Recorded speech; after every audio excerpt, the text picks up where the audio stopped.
Chapter 12. Now let us see in this chapter how devotees were received and treated by Baba. The Saint's Mission. We have seen before that the purpose or object of divine incarnation is to protect the good and destroy the wicked. But the mission of the saints is quite different. To them, the good and the wicked are the same.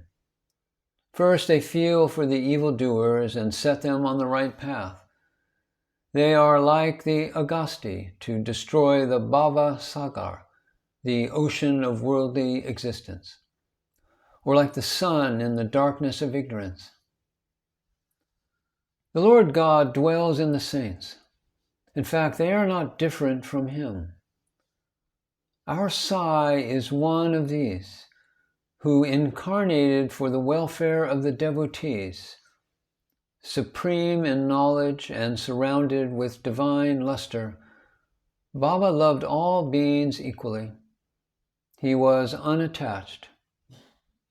Foes and friends, kings and paupers, were the same to him. Hear his powers. For the sake of devotees, Baba spent his stock of merits and was ever alert to help them. But the devotees could never approach Baba unless he meant to receive them. If their turn did not come, Baba did not remember them, and his leelas could not reach their ears. Then how could they think of seeing him? Some men desired to see Sai Baba, but they did not get any opportunity of taking his darshan till his Maha Samadhi. There are many such persons whose desire for Baba's darshan was not thus satisfied. If these persons, believing in him, listen to his leelas, their quest for darshan will be, to a great extent, satisfied by the leelas. If some persons went there by sheer luck and took Baba's darshan, were they able to stay there longer? No, nobody could go there of his own accord, and nobody could stay there longer even if he wished to do so. They could stay there so long as Baba permitted them to stay, and had to leave the place when asked to do so by Baba. So everything depended on Baba's will.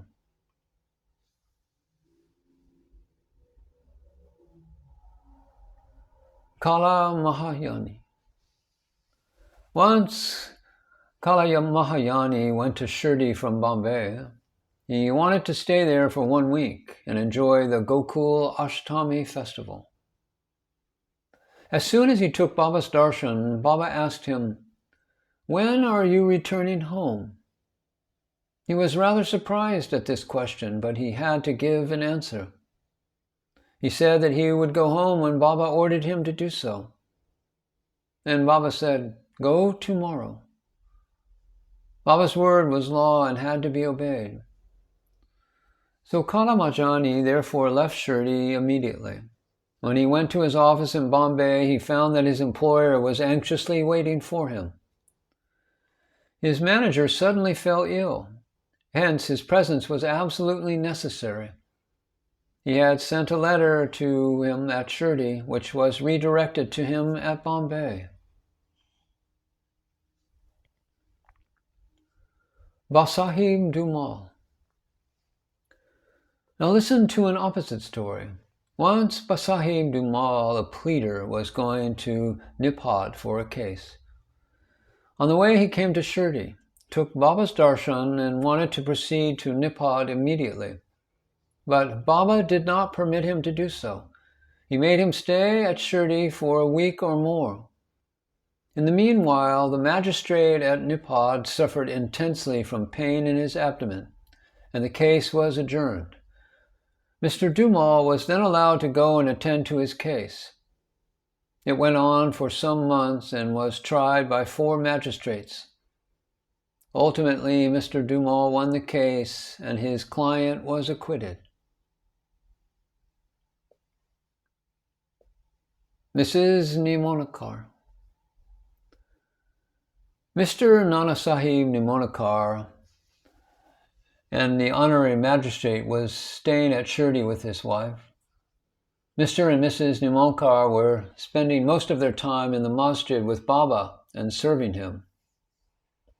It so happened that their son fell ill at Belapur, and the mother decided, with Baba's consent, to go to Belapur and see her son and other relatives, and stay there for a few days, but Mr. Nana Sahib asked her to return the next day. The lady was in a fix and did not know what to do, but her god Sai came to her help. While leaving Shirdi, she went to Baba, who was standing in front of the wada with Mr. Nana Sahib and others, and prostrated at his feet and asked his permission to go. Baba said to her, go quickly, be calm and unperturbed, stay comfortably at Belapur for 4 days, see all your relatives, and then return to Shirdi. How opportune were Baba's words. Mr. Nana Sahib's proposal was overruled by Baba's decree. Mulle Shastri of Nasik.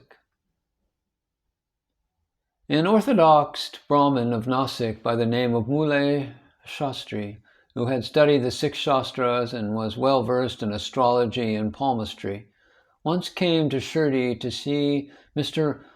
Bapu Sahib Bhutti, the famous millionaire of Nagpur.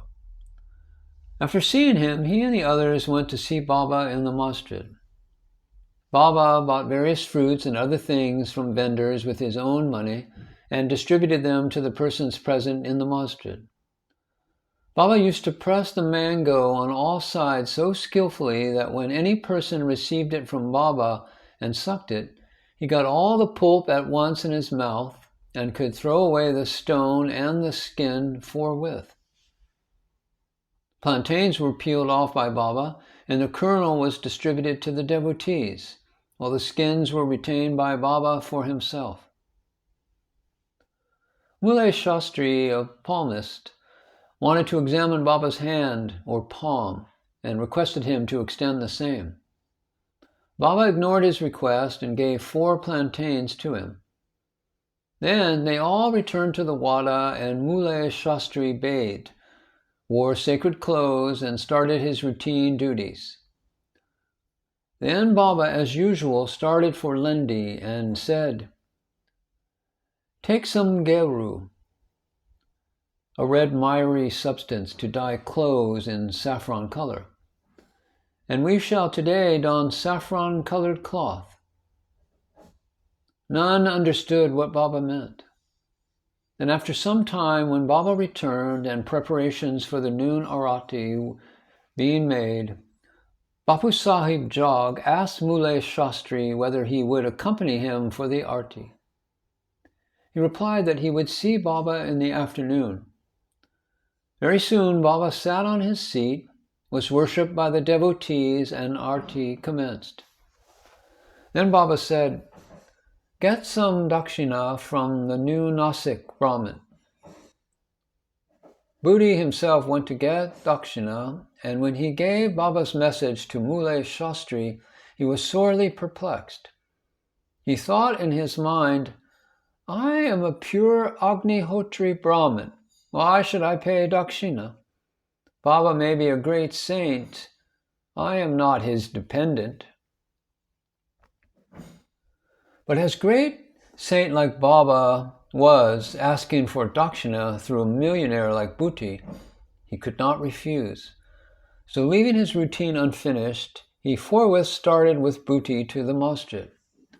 Thinking himself holy and sacred and the masjid otherwise, he remained at a distance, and after joining his palms threw flowers at Baba. Then lo, all of a sudden he saw no Baba on the seat, but saw his late Guru Golap Swami there. He was wonderstruck. Could this be a dream? No, it was not, as he was wide awake. But though awake, how could his late Guru Golap be there? He was speechless for some time. He pinched himself and thought again, but could not reconcile the fact of his late Guru Golap being in the masjid. Ultimately, leaving off all doubt, he went up, fell at his Guru's feet, and then getting up, stood there with folded hands.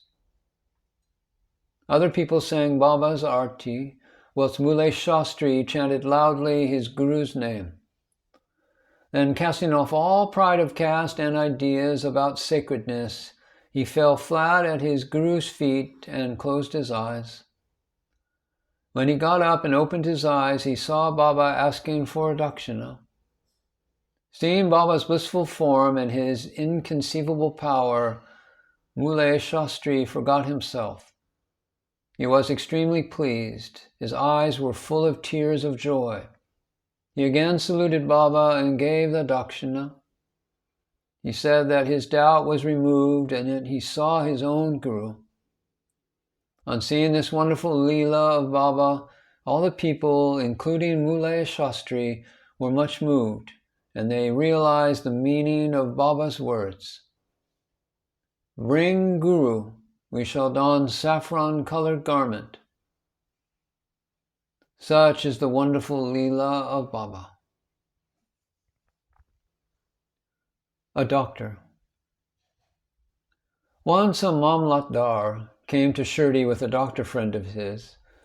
The doctor said that his deity was Rama and that he would not bow before a Mohammedan, and so he was unwilling to go to Shirdi.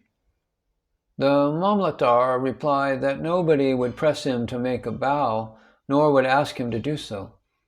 So he should come and give the pleasure of his company.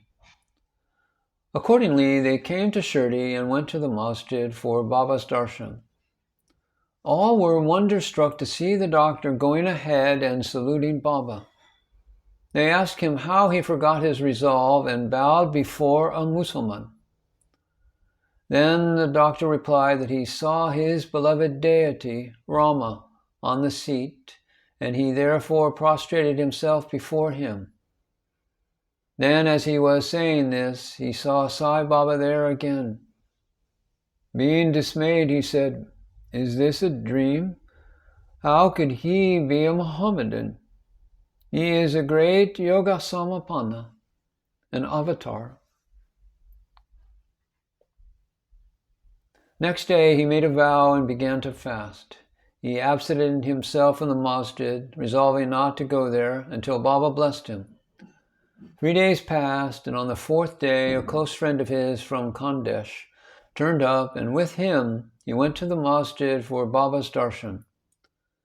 After the salutation, Baba asked him whether anybody had gone to call him, so that he had come.